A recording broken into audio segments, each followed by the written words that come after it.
নমস্কার বন্ধুরা, আমার চ্যানেলে আপনাদের স্বাগত জানাই। আজকে আমি বাঁধাকপির একটা নিরামিষ রেসিপি নিয়ে চলে এসেছি। একটা সিক্রেট মশলা দিলেই এই নিরামিষ বাঁধাকপি খুব সুস্বাদু হয়ে উঠবে, তো সেটাই শেয়ার করেছি আপনাদের সাথে।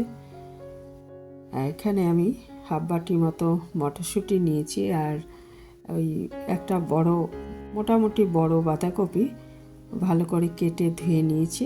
তারপর ওই বাঁধাকপি আর মটরশুঁটিটা সামান্য পরিমাণ জল দিয়ে আগে প্রেসার কুকারে একটা সিটি দিয়ে সেদ্ধ করে নিচ্ছি।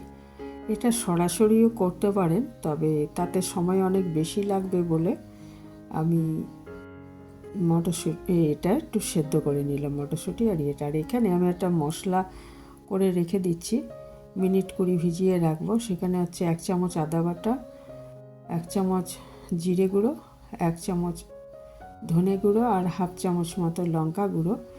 এটা জলে মিশিয়ে ভিজিয়ে রাখছি।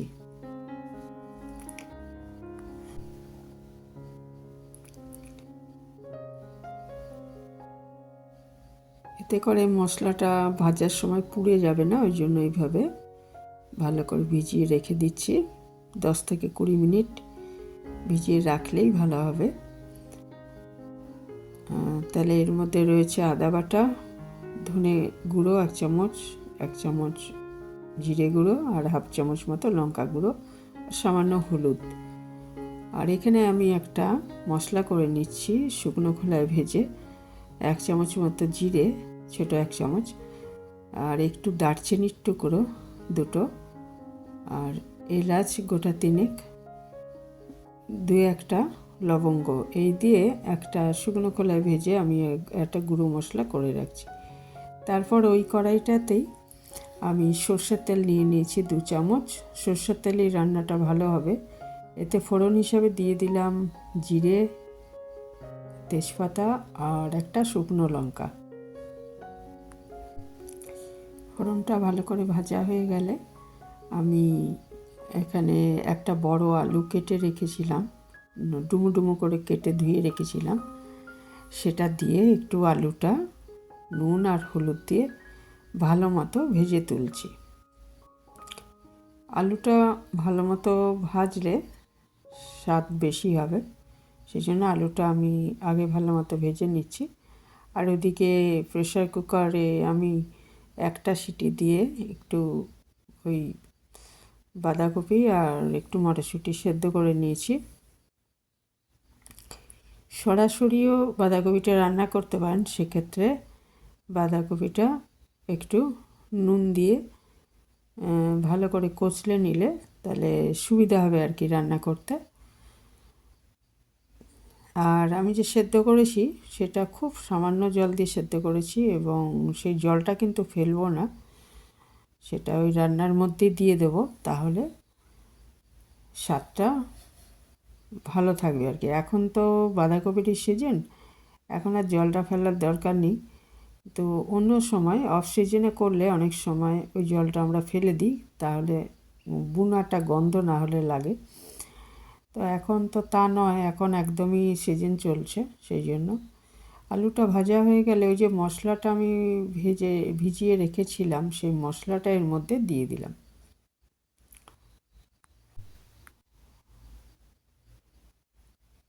মশলাটা খুব ভালো মতো কষিয়ে নিতে হবে যাতে কাঁচা গন্ধটা একদম চলে যায় মশলার।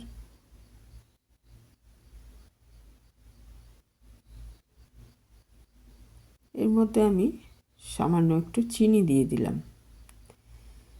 নিরামিষ রান্নায় একটু চিনি দিলে ভালো লাগে।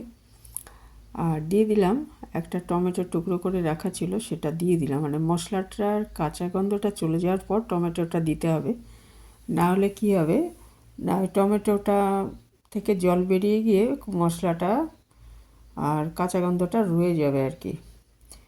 আর 2-3টে কাঁচা লঙ্কা আমি এর মধ্যে দিয়ে দিলাম।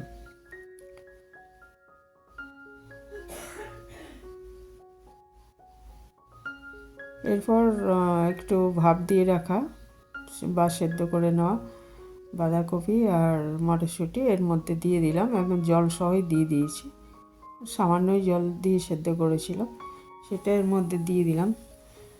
তাহলে কী হবে না, স্বাদটা বজায় থাকবে বাঁধাকপির। আর ওই আলুটাও ওই জলটার মধ্যে সেদ্ধ হয়ে যাবে। এটাও খুব ভালো মতো মিশিয়ে দিচ্ছি মশলাগুলো।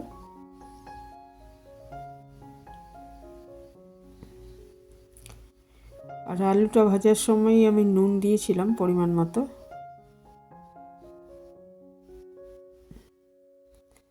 একটু ঢেকে এটা রান্না করে নিলাম, যাতে মশলাগুলো সব ভালো মতো মিশে যায় এর সাথে,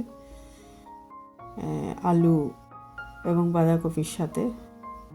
সেই জন্য আমি একটু ঢেকে মিনিট 2 রান্না করে নিয়েছি।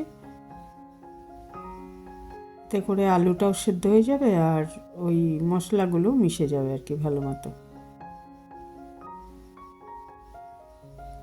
এরপর আমি এর মধ্যে দিয়ে দিচ্ছি ওই মশলাটা, যেটা আমি গুঁড়ো করে রেখেছি শুকনো খোলায় ভেজে, একটু গরম মশলা আর ওই জিরে ভাজার গুঁড়ো, জিরে, দারচিনি, এলাচ, লবঙ্গ, এগুলো ড্রাই রোস্ট করে আমি গুঁড়ো করে নিয়েছিলাম, সেটা 1 চামচ মতো দিয়ে দিলাম।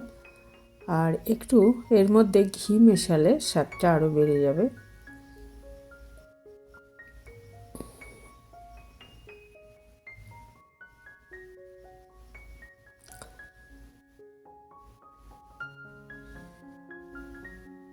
একটু ঘি দিয়ে দিচ্ছি, ঘিটা অপশনাল, ইচ্ছে হলে নাও দিতে পারেন।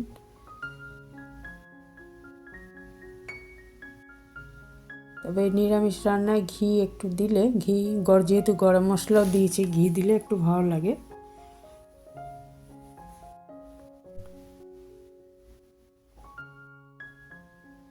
এবার এটা ভালো মতো নেড়ে চেড়ে শুধু শুকিয়ে নেওয়া, তাহলেই রান্নাটা রেডি হয়ে যাবে।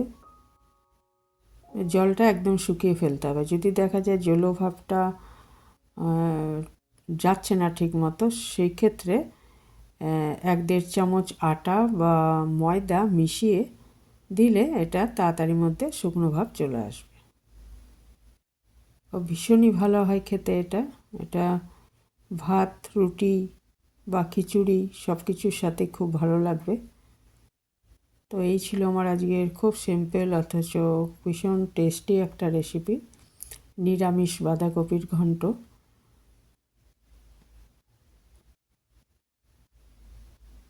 তো যারা এই পর্যন্ত আমার ভিডিওটা দেখলেন তাদের অসংখ্য ধন্যবাদ।